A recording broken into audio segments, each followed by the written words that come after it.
Welcome everybody. Welcome to DeBakey CV Live. This is your host, Dr. Randall Wolf. We are deep in the heart of Texas, Houston, Texas.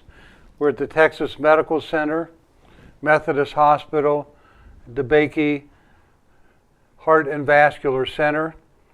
First Tuesday of the month, except for the summer months, we host a arrhythmia session from 5 to 6 p.m. Central Time. This is the last one of the year, which I just remembered.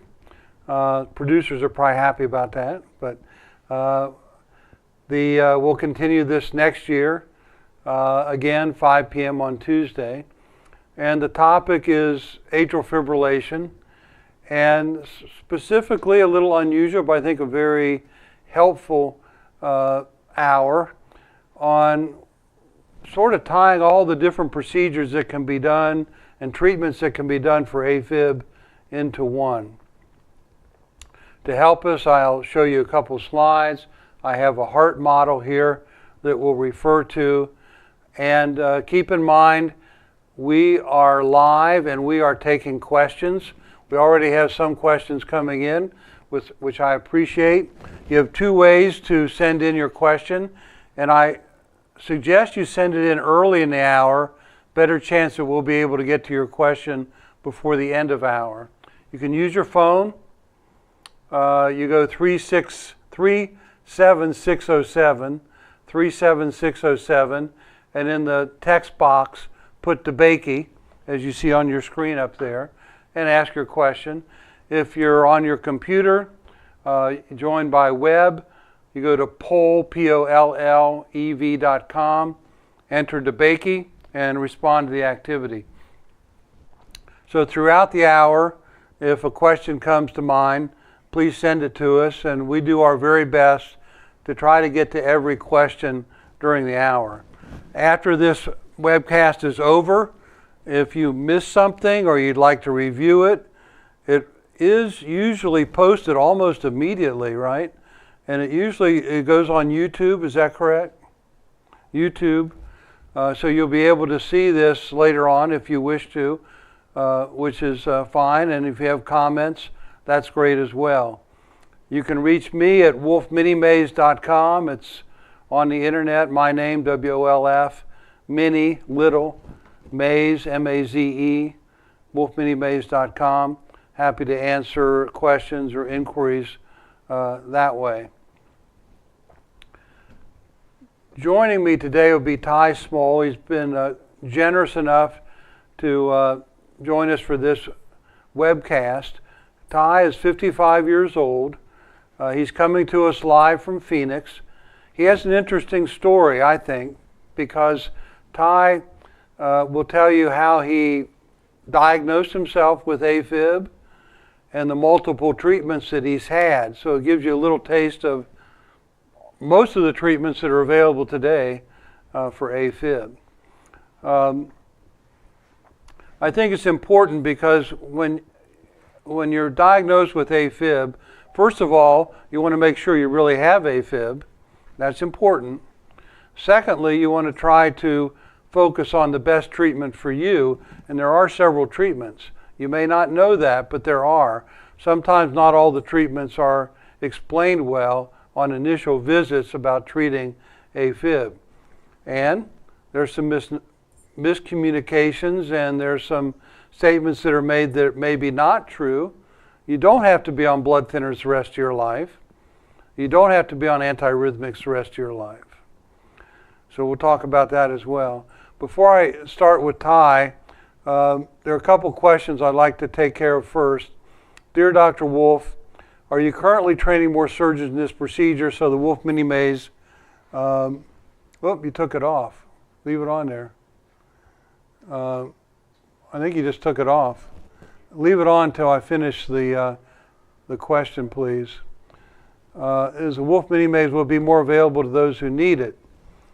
There are some surgeons that are starting to do more of this. My protege, Dr. Otsuka, does the most of these besides me.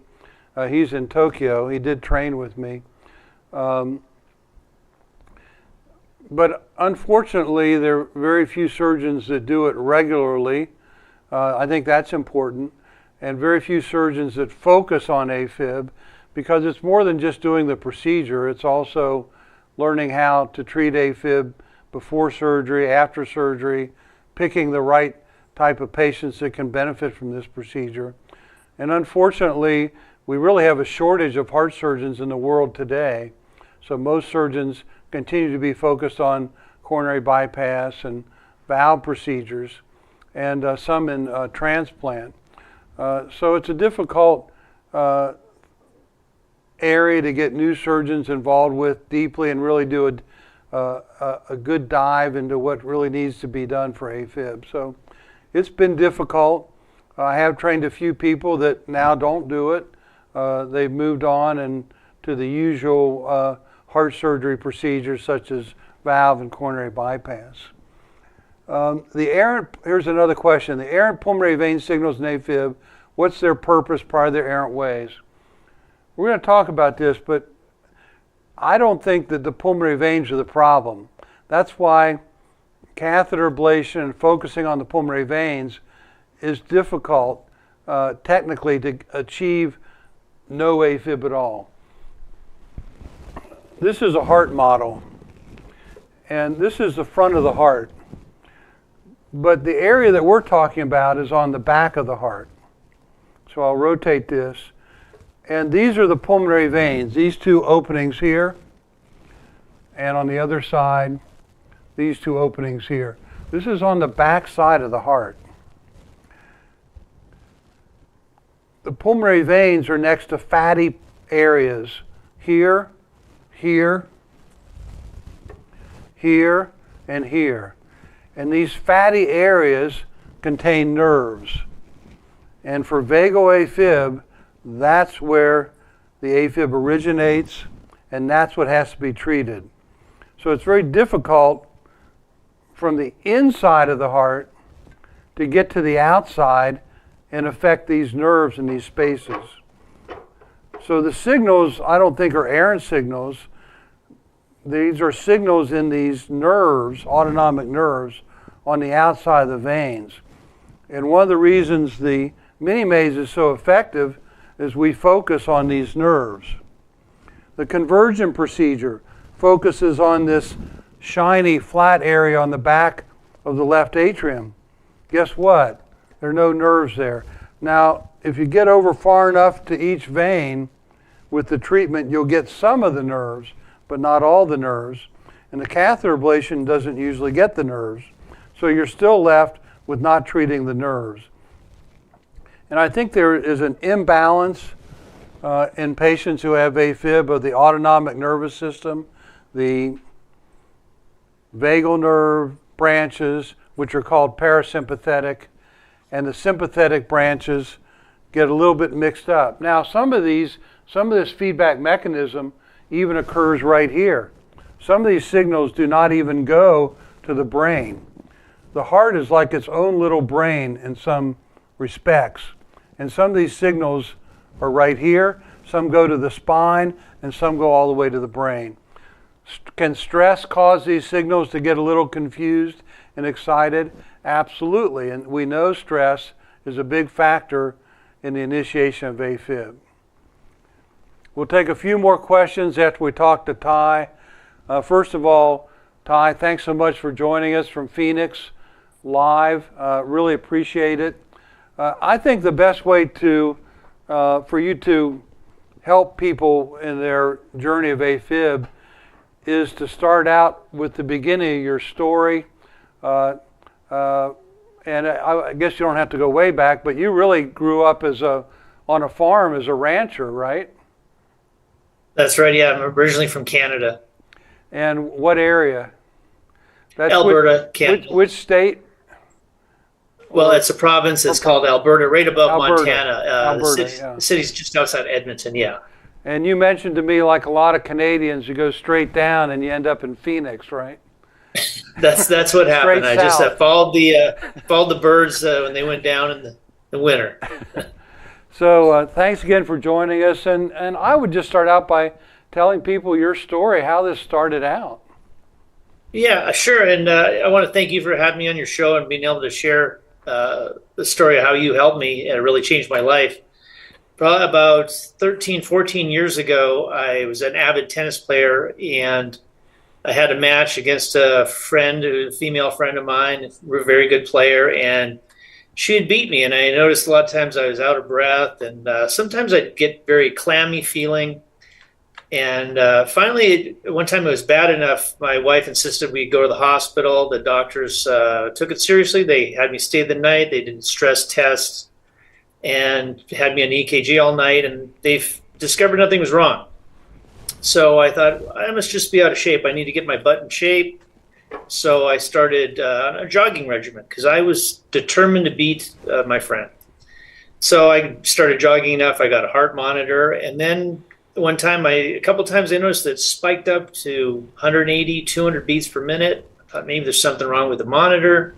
Then I'd get tired, and then finally, at some point, it went up and it wasn't coming down. And I just went straight to the emergency room, got an EKG, and got diagnosed with my AFib. They referred me to a doctor, and he shortly thereafter did an ablation procedure. It was successful. I was very happy, and it lasted for about 3 or 4 years. And slowly, I'd have episodes of AFib, and started getting worse and worse. It felt like it was wearing off. Ty, when was your first ablation? Just ballpark figure. What year? 2011. So 12 years ago. Okay, thank you. Yeah. So I waited until 2016. It got bad enough. I went to another doctor. He did an ablation. Had zero effect. Approximately a year after that, went to the head of UCSD Medical Center, and this guy's supposed to be the best of the best. Along comes another ablation procedure. It made it worse. And about a year or two after that. What year are we up to now about? That was ballpark in figure. 2018, 5 Okay. years ago. Okay. Was the third ablation. Okay. And then a year after that, yes, 2019, I had the Convergent approach in Phoenix. And it seemed like it was worse at first, but after about 9 months, it seemed to be somewhat better. But again, the results wore off. I was taking Sotalol to regulate my heart, but it was all that medication would make me tired, and it wouldn't always work. And it seemed like I was having to take more and more Sotalol to keep my heart in rhythm. And my crystal ball said it's going to get worse, and I'll have to take. I won't be able to control it with Sotalol at some point. I'll just be an AFib all the time. I'll end up with an enlarged heart, and the rest is, we all know what happens after that. It's not a great outcome. So then I started searching, and it was considering a full maze procedure, and of course doing some research, and that's a very invasive procedure. It's scary, and that's when I stumbled upon one of these videos. And I watched a few of them, and just very intuitive. The procedure Dr. Wolf has come up with, it just makes a lot of sense. It's not very invasive, and it does everything, as far as I know, that the full maze procedure does, and I did it, and it changed my life.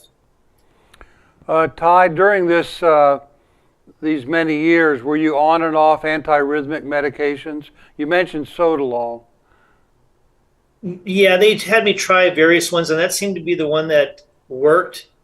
There's also one they had me try where they had to keep me in the hospital for like 3 days. Ticacin, I believe it's called. Yep.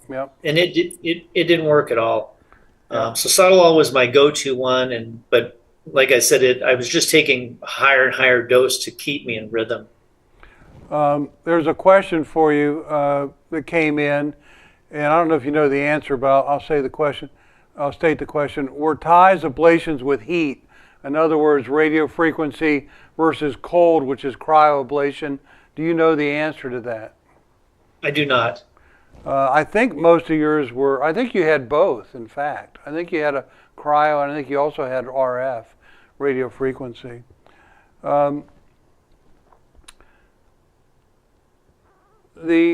So in summary, you've been on this journey for several years. Overall, you're treated with 3 ablations. Then the Convergent procedure, which again is done to burn mainly, I'll go back to the model here. We're going back to the model here, which shows the back of the heart, and it burns this smooth area here. The electrophysiologists are some are keen on this because the other structure that lies right next to this area is the esophagus. And they may have told you, Ty, that they have to be very careful about not burning the esophagus. So the idea with the surgeon coming up underneath the breastbone in the Convergent procedure and burning this area allows the EPs to not have to burn that area. In other words, they don't have to burn where the esophagus is. But to my point, I don't think you need to burn here at all. That's why I'm not a fan of the Convergent procedure. The burns have to be where the nerves are, which again are next to the veins. Over here and over here. The veins come in where my fingers are right here. And it's on the back of the heart. Now, there's a little twist in the story, and that is that in fact Ty also had what some people call an extra vein. It's a vein that we all have before we're born, but in most people that vein becomes a ligament. It scleroses down to a ligament, it doesn't carry blood anymore. If we look at the front of the heart, I think even though most of you are not trained physicians or surgeons or anatomists, I think I can explain it to you. This is the front of the heart, and all the blood that comes back to the heart from the legs and the belly comes in through this opening right here called the inferior vena cava. And all the blood that drains from the head and the arms and the torso comes into this vein right here and drains into the right heart. So all the blood comes from here, from the top of your body, here from the bottom of your body, drains into the heart to be pumped back out to the lungs, and then pumped again into the aorta. But before we're born, there's a vein just like this one on the right side, on the left side. It sits right here. Usually before we're born, this vein scleroses down to just a ligament, no blood goes through it. But in some people, this vein over here continues. So then you can have 2 veins, or this one can sclerose down, and you have 1 main vein here. But the most common situation where this one doesn't involute, is the medical term, is you have 2 veins that persist. Well, it turns out if this vein persists, it's very arrhythmogenic. What does that mean? It means it's very prone to have arrhythmias such as AFib. So it's imperative that it be treated. Ty's vein on this side was never treated until the Minimaze. Another advantage of the Minimaze is that this vein can be treated. Now, Mr. Producer, if we go to the picture, and this is an intraoperative picture that we're going to put on the screen. And let's see, can I point to that here as well? Here we go. So now I'm going to act like a little bit like a meteorologist because the screen doesn't look to me exactly the way it looks to you. But this is the left atrial appendage on the left side. We've got the scope in. We've opened the heart sac from here to here. These little sutures are just temporarily holding the heart sac open. All mammals have a sac around our heart, whether you're a rabbit or a squirrel or a human being. So we have to open this sac. There's the heart. This is the left atrial appendage, which we close. Here's that vein. It's not supposed to be there. It's on the right side, but Ty had one on the left side. In this area right in here, you can see this yellow. That's the fat pad. That's where the nerves are, right next to this vein. That's very arrhythmogenic. So that has to be treated. Now, I'm going to advance the slide. That's a close-up of this vein that normally is just a little string sign. This is again on the left side. The heart is here. The vein is here. The appendage is up here. Another view of it. And then finally, this last view shows the radiofrequency clamp. This is the clamp I helped develop with AtriCure. It's going across the pulmonary veins, but it's also going across this extra vein, this left superior vena cava. The appendage is up here. This is a red rubber catheter that I put around the back. And we're also going medial to the inside on the appendage. So we're making a line that blocks all those nerve signals from here, from the appendage, and from the veins, from the fat pad. We also will be treating this area as well. This is the key. So we got to get to the base of these where the fat pads are, and that vein has to be treated so signals in that extra vein don't put the heart out of rhythm. And that's what we were able to do in Ty's case, and I think that made all the difference in his AFib. Let's go back to the few questions now. Does a person's AFib ever just go away and not come back? Well, not exactly, but there are people who have very few episodes for 20 years. Some people have told me that they've been able to reduce their stress level. They've lost weight. They've treated other conditions such as a thyroid being out of whack or sleep apnea with CPAP, and they've had a marked reduction or even absence of AFib. One of my patients from Hawaii came to Hawaii for a Minimaze, but we did CT scan, and he had a very tight blockage in one of his coronary arteries. I said, let's just treat that and see how you do. And that was probably 3 years ago. We put a stent in his coronary artery, his right coronary artery. He's had no AFib, almost no AFib since.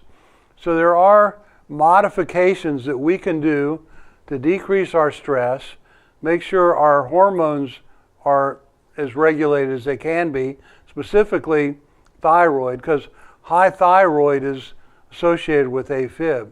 Not low thyroid, but high thyroid. Taking care of sleep apnea is important. Losing weight, if you're overweight, is important. All these factors can decrease the AFib. Will they totally eliminate it?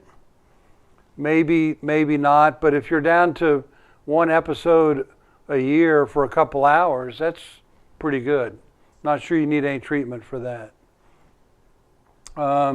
8 months out from a scheduled Wolf Minimaze procedure, are there practices and exercise you recommend for preparation? Well, again, just the things that we just discussed, decreasing your weight if you're overweight. On the specific, please leave these questions up until I finish with them.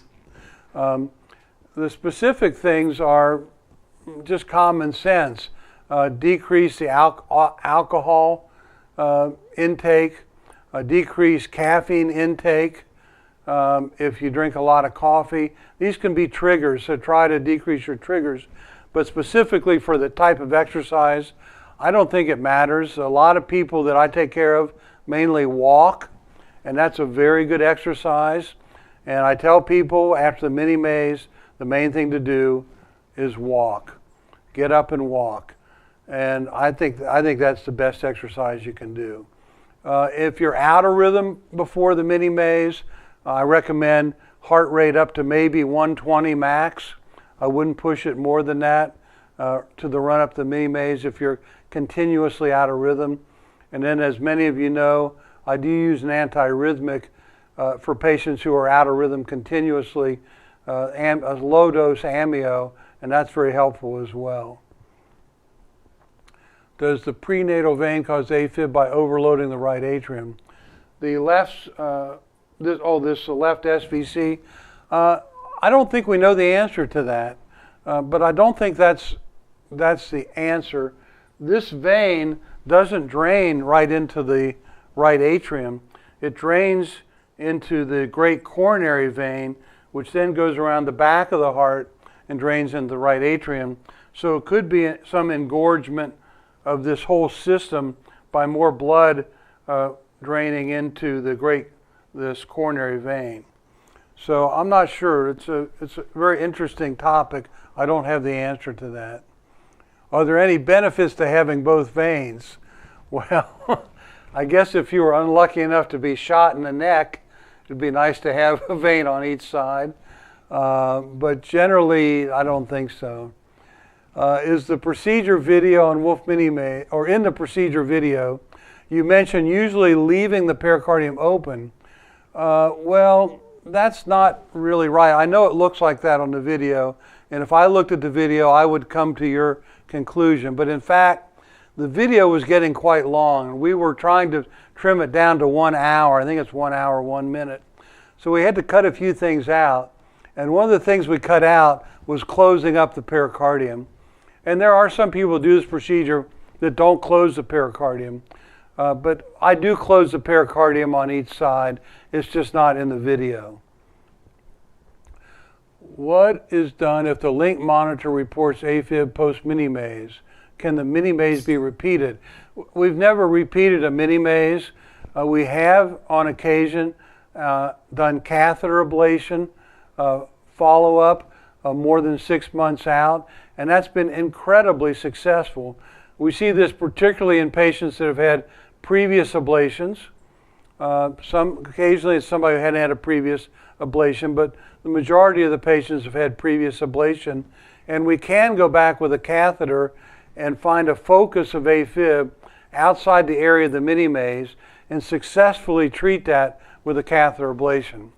But we don't do that unless the AFib returns, and it's usually not AFib. It's usually a flutter. It's almost always a flutter, not AFib.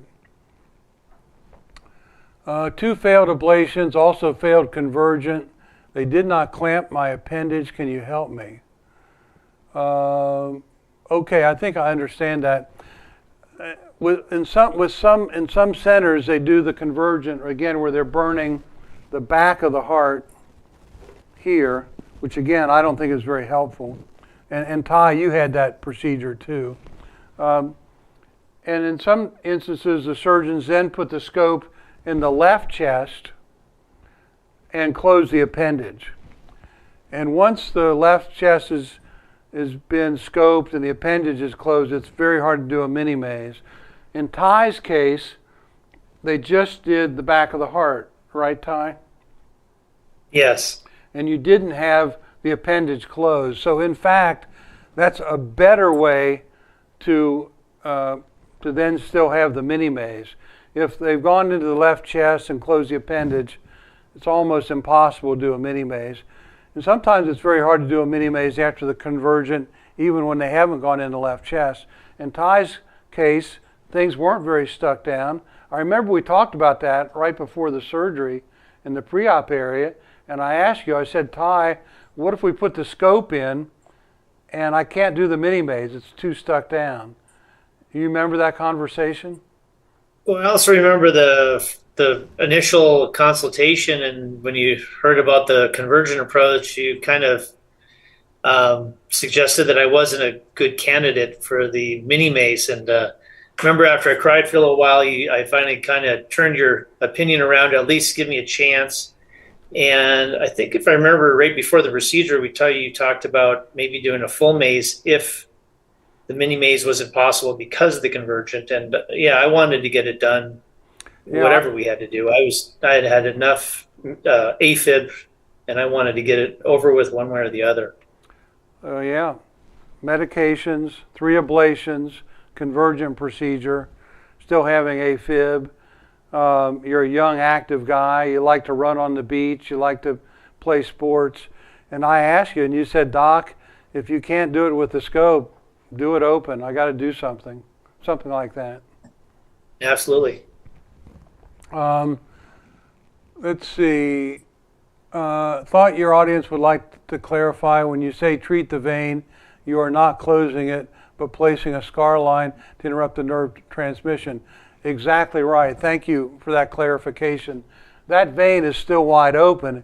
It just has a pencil line around it that stops the electrical activity.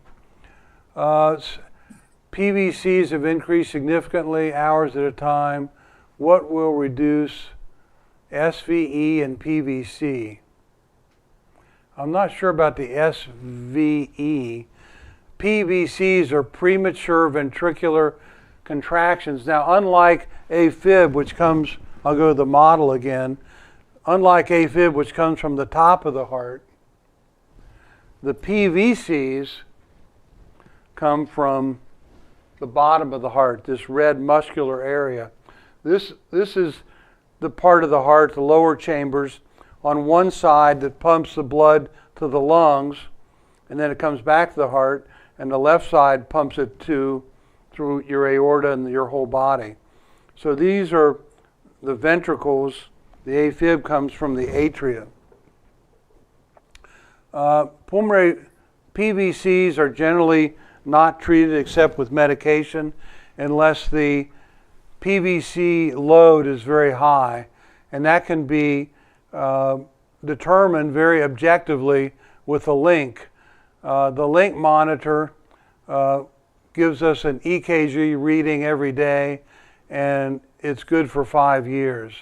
So the link can tell what percent of time, or what percent of time premature ventricular contractions are occurring, and that can be treated with medication or sometimes with an ablation, but the Minimaze won't help PVCs.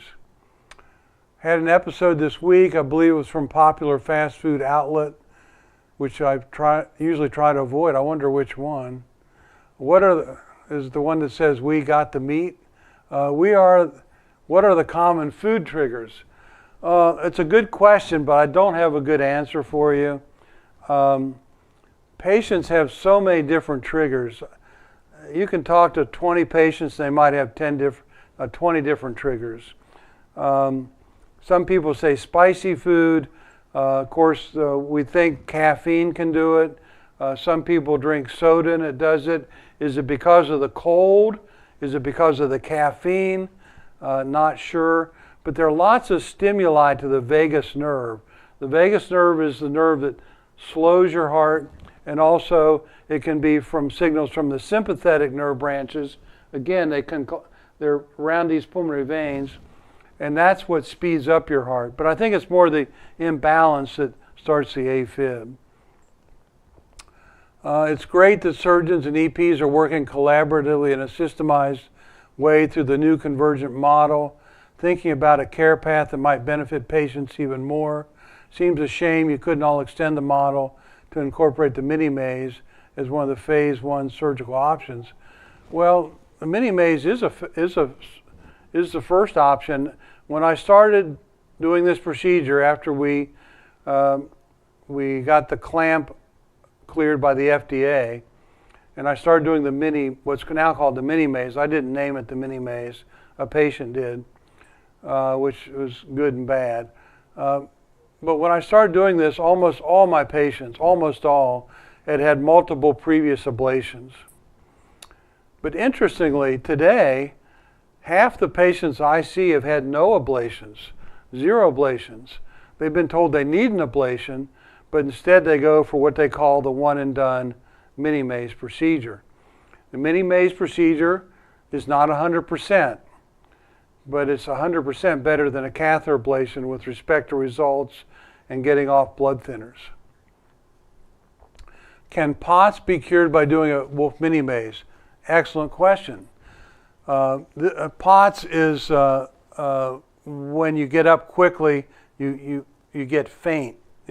So this is a big problem. Postural orthostatic syndrome and tachycardia syndrome, postural orthostatic tachycardia syndrome. So you can get weak and dizzy and your heart rate can suddenly jump up. I think the answer is yes.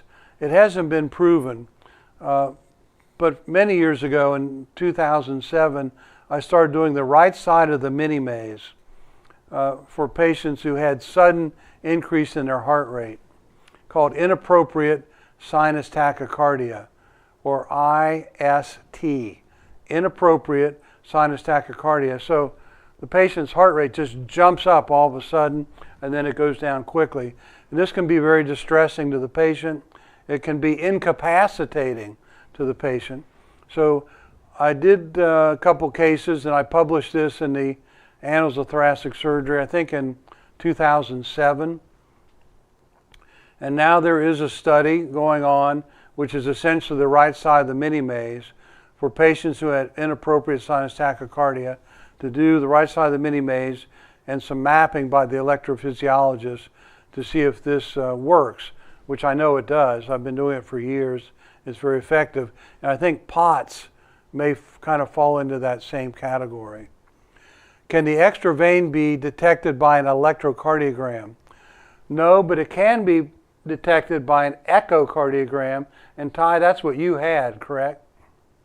I had one, yes. And I think it was back in 2017, which was before you had your first ablation, I think. Is that right? First ablation was 2011, and okay. the doctor who did it afterwards told me he didn't know that vein was there. Apparently, whatever they put up through my leg, they expected it to stop at some point, and it just kept going, and that's how they figured out there was that extra vein there. So yeah, and I recall you had an echo in 2017, and it was noted. However, as far as we know, the treatments, the catheter ablations, and after the Convergent, they never mentioned that anybody needed to take care of that vein. In fact, they didn't even talk about it anymore, did they? I didn't see it in any reports, and they didn't mention it. Yeah. When we did the CT scan here, we saw it, the left superior, left SVC, superior pulmonary vein. But an EKG is probably won't show it. But the echo certainly does. Now, has it been missed on echoes before? Oh yeah, I've seen patients where they've had an echo done, they said the echo was normal, but they missed the left superior vena cava. What percentage of people get atrial flutter after Minimaze? Another good question. First of all, atypical atrial flutter is very common after catheter ablation. I can't remember if you had that or not, Ty. Did they ever say you also had flutter? No, I hadn't. I didn't hear that. It's very common after particularly multiple ablations, catheter ablations, to have atrial flutter. And that's where this back of the heart, this top part of the heart, is not fibrillating, it's not just shaking, it's beating, but it's beating usually twice as fast as the lower or ventricular chambers. Some people say this is more disturbing than AFib. Some people say they wish they had their old AFib back. To answer the question, the flutter is more common after a Minimaze if the patients had previous ablations. It's probably about 10% of patients can have it. Well, Sandy's not shy. She monitors the Facebook site, and really more than monitors, she's the administrator. And she had flutter. I think she had it before the Minimaze and after about a year it pretty much burned itself out. But if it doesn't, the treatment again is a catheter ablation follow-up. It's quite common after a catheter ablation. It can happen after the Minimaze, usually it's before as well. If the patient's not had a previous ablation and the Minimaze is the first procedure, it's much less likely to occur, but the chances are not zero. And again, catheter ablation follow-up or touch-up, as some people say, is extremely helpful and successful after Minimaze. Is success of the Minimaze jeopardized if a patient prefers to stay on their flecainide and diltiazem and not switch to amio? It depends. If the flecainide is working well, then it's okay to continue the flecainide up through the Minimaze and for 90 days afterwards. Many patients, though, are taking a different antiarrhythmic, such as Sotalol or Ticacin, which Ty mentioned, or flecainide, and it's not working that well. In those cases, the amiodarone usually works much better and smooths out the postoperative period. Ty, I can't remember in your case, did you stay on the Ticacin for a while after the Minimaze? No, I didn't have anything after the Minimaze. Yeah, I didn't. I think maybe in the hospital they had me in Sotalol for a couple of days, but after I got out, well, yeah, actually I had a couple episodes within the first week or two. Yeah. And I might have taken Tikicin one. I mean, sorry, I never took Tikicin, but I took a Sotalol, but maybe only once or twice, if that. But the one thing I'd also like to add is getting the left atrial appendage taken care of. I didn't even really think about it, but afterwards it gave me a great deal of peace of mind that, because immediately after the procedure for the first week or two, I'd have some episodes of AFib, but it gave me peace of mind that was taken care of. That reduced my risk of stroke. I don't know. Well, you know the statistics better than me, but dramatically. That's right. So. Well, it's an excellent point. We should discuss that. Most of the blood thinners that are prescribed today decrease the risk of AFib stroke by 60%. Eliquis, Xarelto, Pradaxa, and there are a couple others, but those are the most common ones. They decrease the risk of AFib stroke by 60%, which is okay, but it's not that great. But they also increase the chances of a brain bleed, particularly if there's trauma, falling off a ladder, automobile accident. So like any medication, there are risks and benefits, and you have to balance that. So the beauty of what you mentioned was closing the appendage. Number one, you don't have to take any blood thinner anymore, so that risk of the medication disappears. And on the plus side, the reduction in AFib thrombus, AFib stroke goes down by 97% versus the 60%. So you're much better protected from a statistical standpoint, and you don't have the disadvantages of taking a blood thinner. So yeah, it seemed like all the heart doctors that I talked to before that, they just kind of glanced over that, and they just said, well, if you're worried about a stroke, just take blood thinner all the time. And I thought, well, I'm also worried about getting an aneurysm.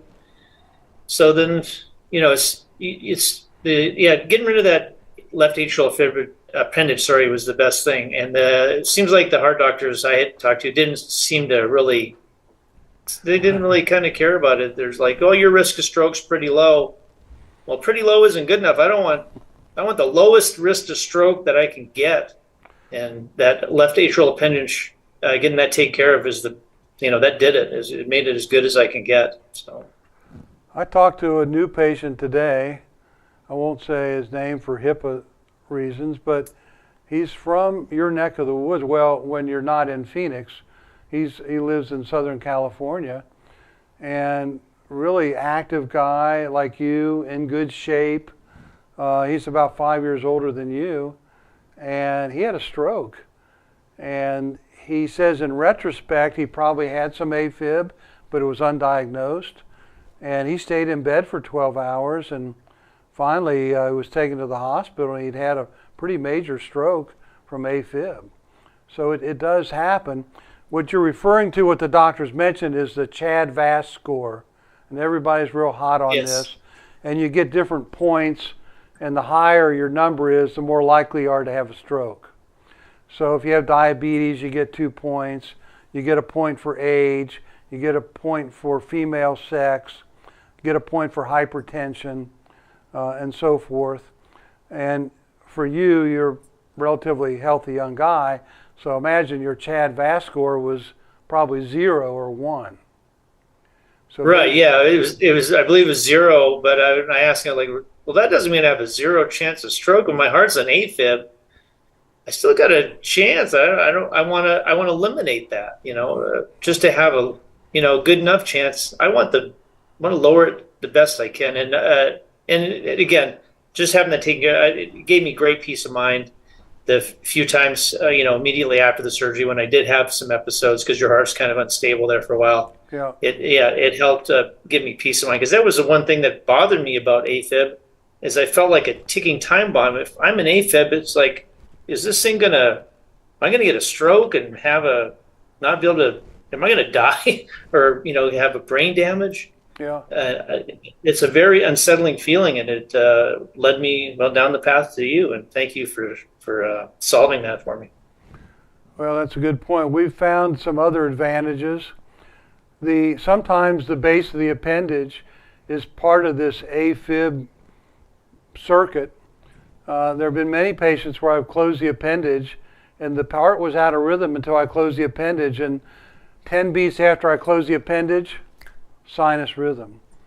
And I don't think it's just by chance. I don't think it's serendipity. I think it really sometimes is part of the AFib problem. And I also found about 10 years ago that after we closed the appendage, patients who had high blood pressure had normalization of their blood pressure. And now it's been documented by some very clever electrophysiologists that if you close the appendage, you do decrease the blood pressure a little bit. And some people have postulated maybe this is, in the future, will be a treatment for high blood pressure, close the appendage to decrease the blood pressure. We're not there yet, but the first thing we do if someone has high blood pressure, has the Minimaze, is in the orders, decrease all the blood pressure medicines by 50%. And a lot of times we cut them all out except one or all of them. So there's some other advantages of closing the appendage. Could the Minimaze procedure be done with a Da Vinci robot? University of Chicago performs Da Vinci assisted Minimaze. Is it different from yours? Yes, it is. 15 years ago, I was the first one to do Da Vinci cardiac surgery, by the way, and I worked with the Intuitive company starting back in 1997, and I did the FDA trial for the Da Vinci robot. So I know a little bit about it. And I did take the lighted dissector, which is a device I developed that goes around the back of the heart. And I made it, modified it with my team. At the time, I was teaching biomedical engineering at University of Cincinnati, and I taught the capstone course, which is the 5th-year course. And I took a team and we made modifications to that device so you could use it for Da Vinci. So that was my plan. Use the Da Vinci. I'd been working on the Intuitive system before it was ever used. And I also developed the AtriCure devices, and I was going to marry them. We made the device, we did some animals, and I said we should never do this in a human. And the reason is, when I used the wolf light dissector to go around the back of the heart, there's a period of time where I can't see the instrument, the tip of the instrument. So I'm totally reliant on the feel, the touch. This is called haptics in a robotic system. It's the force feedback. When you push on something, you feel the force. Da Vinci doesn't have any force feedback, 0. So you could push on the back of the heart, you have no idea how hard you're pushing. And you can imagine pushing on the back of the heart, and the device goes around the back of the heart here. You can't see it, and if you can't feel it, you could push too hard in the wrong place, and that could be a disaster. So that's why I don't use Da Vinci to do the Minimaze. And I asked Intuitive and the head of Intuitive back then, let's make force feedback so you have some tactile sensation with the Da Vinci. But here we are 15 years later, we still don't have it.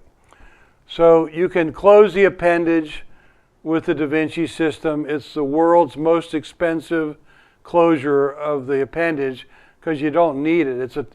Just to close the appendage, that's a 20-minute procedure, and I think it's just too much. You don't need the Da Vinci to put a clip on the appendage, and I don't think it's safe to go around the back of the heart. So I was real keen on it 15 years ago. I couldn't figure out a safe way to do it. Had paroxysmal AFib for 10 years, amiodarone for 6 years, losartan for blood pressure, never blood thinners. Episodes are 1 or 2 per day, lasting only a few minutes. Oh, that's the kicker. What do you think, Ty? That's a little bit... Yours weren't lasting 1 or 2 minutes, were they? No, they're usually on average maybe a few hours, something like that. And mine, I could sometimes get back in rhythm through light exercise. Was a way I did often, but usually I'd increase my dose of Sodalol and relax, one or the other. Go to sleep, wake up without AFib. So even if your episodes last a few minutes, you're still at risk for stroke. That's what Ty was talking about. In addition, what we usually find if we put a link monitor in, which I do preoperatively if I have any questions, we'll put the subcutaneous monitor in before a proposed procedure to objectively assess how much AFib that heart is having. For example, you may be having episodes while you're asleep that don't wake you up. Some people it wakes them up right away and they have to go to the bathroom because that's part of this whole thing. Sometimes you go into AFib and you feel like you got to go to the bathroom. But some people go into AFib at night and they don't wake up. How do you know you're not having episodes that last for 4 hours in the night? Well, the link would be the way to tell. So for this particular person who asked this question, I would highly recommend an implantable monitor, such as a Link 2, and see how much AFib you're having. The Link monitor automatically calculates the percent of AFib per month. So are you having 1% per month, less than 1%, 3%, 10%? And if you're along that spectrum where it's more than a few percent, you might consider the Minimaze for the AFib, but also for the dramatic stroke reduction. Any thoughts on pulse field ablation or cryo? Cryo and RF results are about the same. I think electrophysiologists like it because the cryo can be a little safer, although the incidence of injuring the phrenic nerve, that's the breathing muscle nerve on the right, are higher. Pulse field results are in the midterm now. Guess what? They're no different from radiofrequency. It's quicker to do, so electrophysiologists like it because they can complete the procedure more quickly, but the results are no different. And the pulse field proponents state that it's safe because it doesn't injure the nerves. Now wait a minute.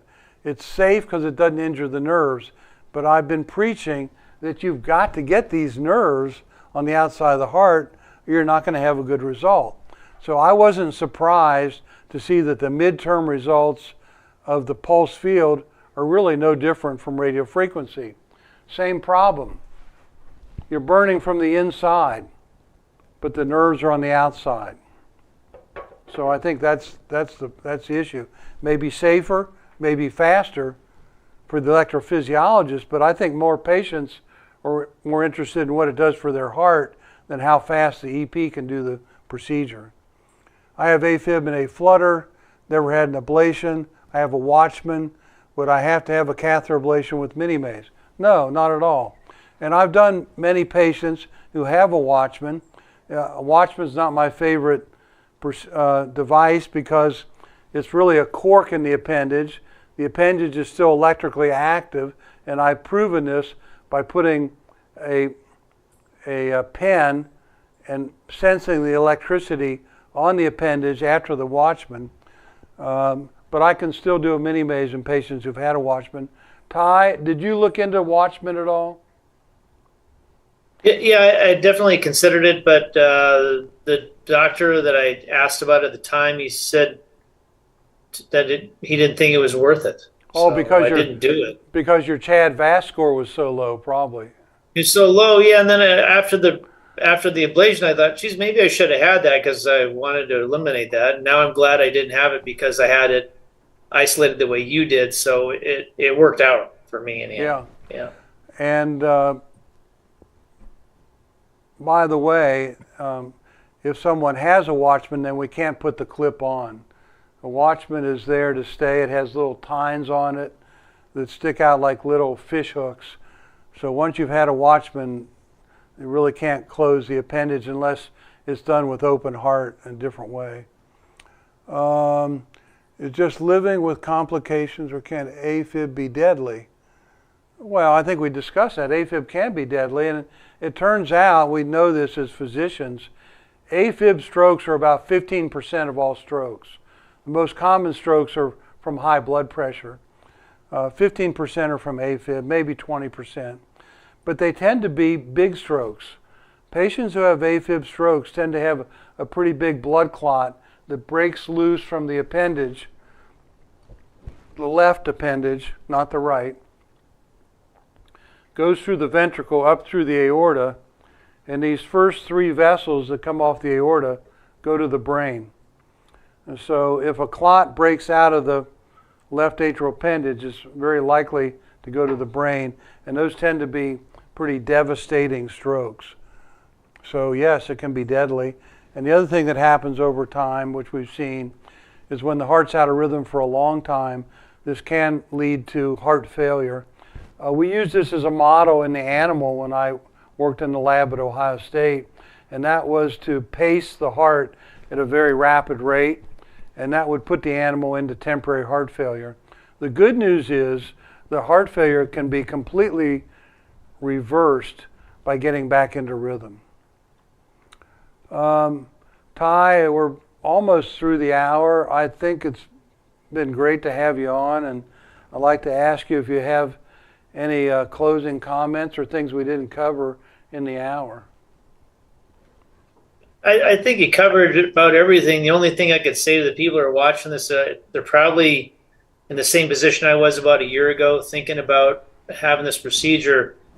And I can just say, for me, it was a game changer, absolutely. And it seems like the industry of doing catheter ablation, you know, most of them say, well, we're going to do an ablation, we'll do the minimum amount, and if it doesn't work, we'll do it again, and we'll keep doing it till we get it. It seems like an industry built on having to do it again and again, where I think you, Dr. Wolf, have developed something, I think you said earlier, one and done. It's a procedure that it really takes care of the problem, and that's what I think anybody watching this wants to have happen. And I just can't thank you enough for, you know, being an innovator in this field and changing all the lives you have, and you certainly changed mine, and I owe you a lot. Well, Ty, it's been a pleasure to take care of you. You were kind enough to say if somebody wanted to email you for a question, you'd entertain that. So we'll flash your email up there for a second, and tell us briefly why it's cotterkey.com. I like how you mentioned I grew up in a cattle ranch in Canada, and that was the name of the cattle brand my father had. I wonder where that came from. Well, it came from his father and his father before him, and before that, I don't know where it came from, Doc. So I can't tell you. We will be. I think we're up. We'll be. I don't know how everything falls. I haven't looked at that for the new year. If it's a Tuesday, we won't do it. But if in January of this next year, if Tuesday falls on a regular working day, then we'll have a seminar. But I'll have to look at that, and we'll send word out to everybody on that. I don't have my calendar with me. Do you know, producer? I don't know if it falls on the first Tuesday is a good time or not. We're at the holidays. It's the second? Questionable. We may not. We'll see. Otherwise, of course, will be February, same time. You can reach me at wolfminimaze.com. You can reach Ty here if you have questions. I want to thank Ty. Ty, I hope you have a happy holidays, Merry Christmas, Happy New Year. And to all the people that take time out to really do your homework and learn about AFib. And as Ty mentioned, that's how you got started down this path. The Minimaze was doing your homework. I want to wish you all Merry Christmas, Happy New Year. Look forward to talking to you in the next new year, which is pretty close. Ty, thanks so much. Everybody, happy holidays. So long.